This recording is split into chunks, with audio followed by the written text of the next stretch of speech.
Darwan Edison, Kepala Cabang Tol Palindra mengatakan, meski demikian volume kendaraan yang melalui Tol Palindra akan bertambah saat akhir pekan yang mencapai 12.000 kendaraan per hari, yang didominasi kendaraan pribadi dengan persentase 75%, sedangkan kendaraan truk ataupun di atasnya sebanyak 25%.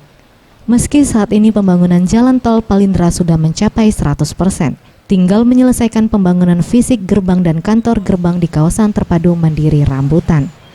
Kendaraan lalu lintas yang lewat tol, yang melintasi jalan tol sekarang lebih kurang 10.000 kendaraan per hari. Itu artinya 5.000 yang dari Palembang keluar ke Indralaya dan dari Indralaya keluar ke Palembang, lebih kurang 5.000. Kalau yang lewat di Pemulutan itu kecil sekali, lebih kurang 100 kendaraan lah. Persentase golongan, kalau golongan 1 itu 75%, itu golongan 1, dan golongan non 1 itu truk ke atas, angkutan barang 25%. Sedikit karena proyeksi kita bisnis plan-nya itu 20.000 kendaraan per hari. Tim Liputan, Sriwijaya TV.